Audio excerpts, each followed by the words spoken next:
Alamin muna natin yung huling mga kaganapan sa nagpapatuloy na paglilinis dyan po sa bayan ng Noveleta, Cavite. Live dyan si Sheena Torna. Sheena, magandang umaga.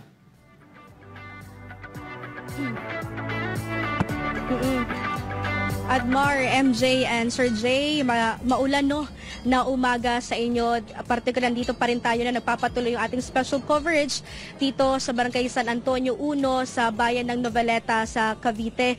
Napansin nyo nga sa aking likuran mga kapartner, no, patuloy, rain or shine, patuloy yung paglilinis ng iba't ibang volunteers mula sa iba't ibang mga sektor. Nandyan yung Sunshine Philippines Movement, Keepers Club International at ibang mga pribadong organisasyon, no, at maging yung mga local government unit ay tumulong din sa paglilinis ngayon.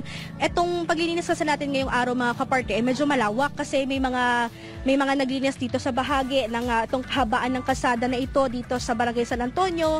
May mga volunteer din na bumaba talaga doon sa creek para tanggalin yon ng mga basura na nakakalat doon na nagiging dahilan kung bakit bumabara yung ilang bahagi ng creek do. At mga kaparters, background story lang, ito pala dito pala sa Barangay San Antonio 1 dito sa Noveleta ay matindi pala ang pinsalang iniwan na nagdaang bagyong Christine dahil sa sobrang lakas ng ulan mula sa upland yung Tagaytay. Malakas ang buhos sa ulan dito papunta yung tubig, kaya kumbaga yung tubig ilog dito ay pumunta na dito no sa mga residente. Sabi nga ng mga nakapanayam natin kanina mga residente ay umabot na sa bubong. Yung iba naman ay hanggang sa bewang yung tubig. At para bigyan pa tayo ng impormasyon, no, may mga residente tayong makakausap dito. Kasama natin ngayon si Ma'am Melodine Cruz, matagal ng residente dito sa Barangay San Antonio 1 dito sa Noveleta. Ma'am, live po tayo no, sa ating special coverage. Pwede yung ibahagi sa amin ano yung mga pinagdaanan ninyo no, nung bagyong Christine? Gaano kayo nahirapan? Anong pinsalang iniwan nito? Lalo na po doon sa mga sandamakmak na basura na nakolekta po dito sa lugar po ninyo. Opo. Nahirapan po kasi kami dahil napakarami pong burak. Tsaka yung tubig po umabot na po sa hanggang liig po sa bahay namin. Tsaka nung natapos na po yung baha, yung basura po napakadami.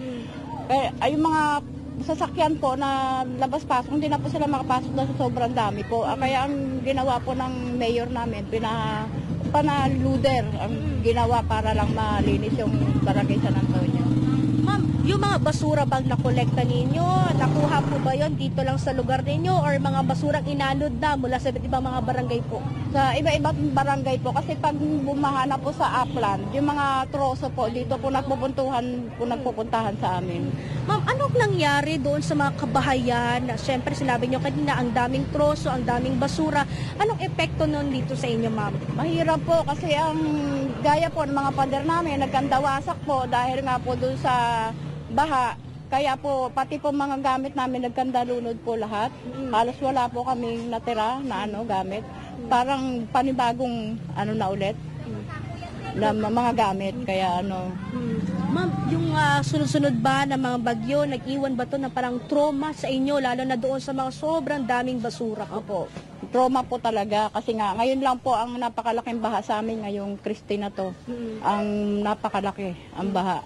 Kaya hirap na hirap kami. Buti nga po ang barangay namin, maagap silang maglinis at saka yung sa munisipyo. Kaya Ma'am, gaano kahalaga para sa inyo bilang isang residente no, na may isang private individual? Ito pong programa nito, inisyatibo ni Pastor Apollo C. Kibuloy. Kumbaga, ito yung magiging, dahil malapit na po yung Pasko, ma'am. Ito po, kumbaga, yung magiging Christmas gift ni Pastor dito sa mga residente, dito sa komunidad ninyo na paglilinis po sa inyong area. Gaano kalaking bagay, gaano kalaking tulong po yun?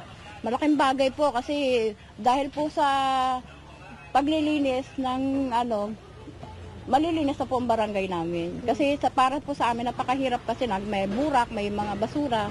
Kaya magpapasalamat po kami at kami ang napili nyo na puntahan yung aming barangay po. Ayan mga kapartners, no, narinig nyo si Ma'am Melodine Cruz, matagal ng residente dito sa Barangay San Antonio 1, kung saan ibinahagi niya yung mga karanasan nila nung nagdaang bagyong Christine dahil isa nga yung lugar nila. No, itong Noveleta po ay mababang lugar po dito sa buong Cavite. No. Ayun, maraming salamat po ma'am. At mga kapartners, patuloy pa rin yung special coverage natin. No, at ngayon, makakapanayam naman natin ang matagal na nating kasama sa mga iba't ibang mga aktibidad natin, no, na ito ay suportado talaga ni kapartner Jeffrey Eric Celis, isa sa mga anchor ng SMNI, yung inisyatibo ng ating butihing pastor. Ka-Eric, ilang linggo na po tayo nagsasagawa ng mga cleanliness drive, 131 Nation program natin.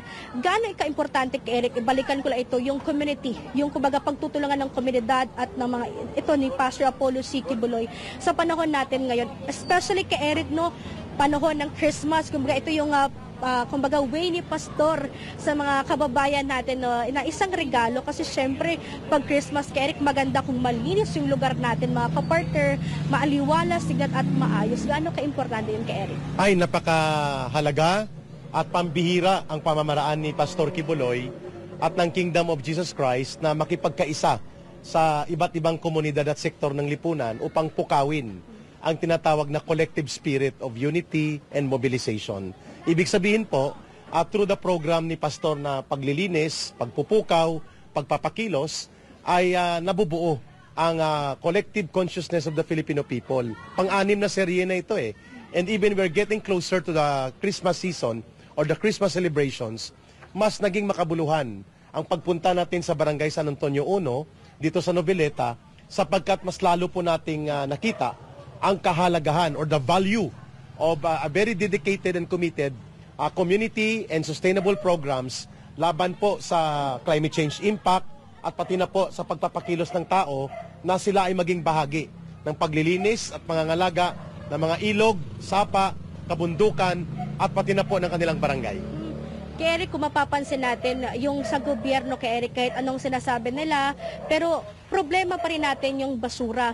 Pero sa inisyatibo kasi ni Pastor Apollo C. Kibuloy, kumbaga inilalapit pa natin sa ating mga kababayan yung information drive, yung awareness no, sa tamang pagtatapon ng basura, yung pagiging disiplinado, Ka-Eric. Tama po. At hindi ko makakalimutan yung main value sa mga preachings at mga lessons na ini-impart ni Pastor. Ang disiplina nagmumula sa kaisipan. So ang pagkakaroon ng 131 Nation at ang pagkakaroon ng kalinisan tatag ng bayan is a form of inculcating discipline. At na-appreciate ito ng tao kasi kanina nakita ko full force po ang barangay officials led by Barangay Captain Arnolfo at mga barangay kagawad niya. Nandito ang mga barangay-based institutions, mga health workers, population volunteers, youth leaders, at pati na po ang mga senior citizens. Sapagkat grabe po ang tama ng baha dito na nanggaling po sa nakakalbong kabundukan at sa napupuno ng basura na mga sistema ng ilog at mga sapa.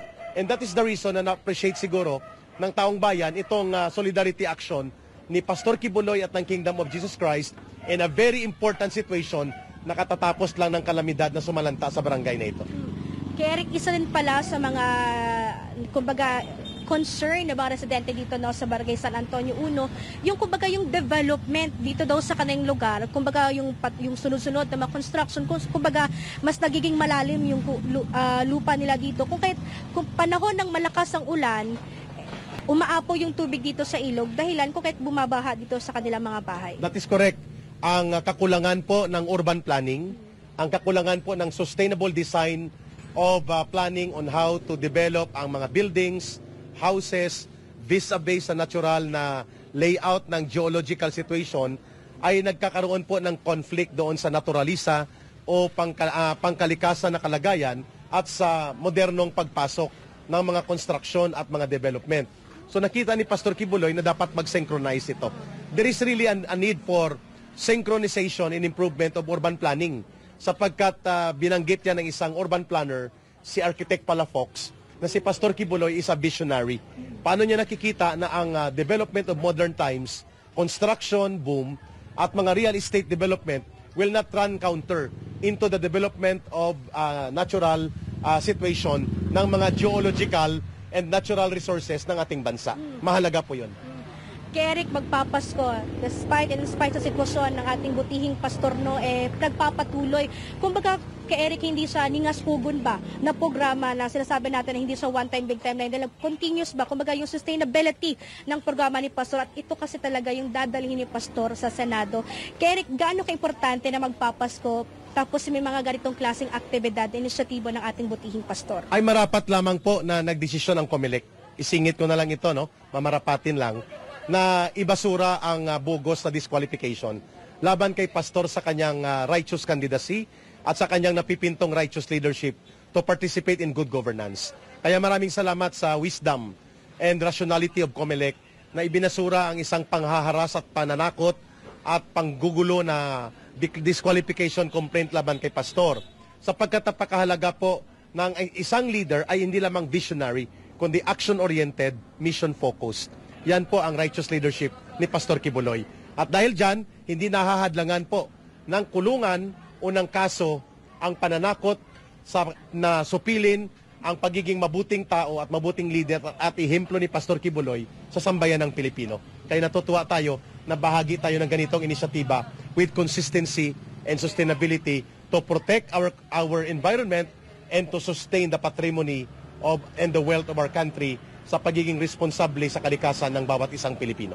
Last message na lang kay Eric, no, anong masasabi mo syempre sa mga kababayan natin, no, na hanggang ngayon patuloy pa rin yung information drive natin, yung pagbibigay natin, no, ng dagdag kaalaman sa kanila sa paano pagtatapon ng basura, pagiging disiplinado sa pangunguna ng ating butihing pastor. Yes, napakahalaga po na ang community mobilization ay magsisimula doon sa direction and vision.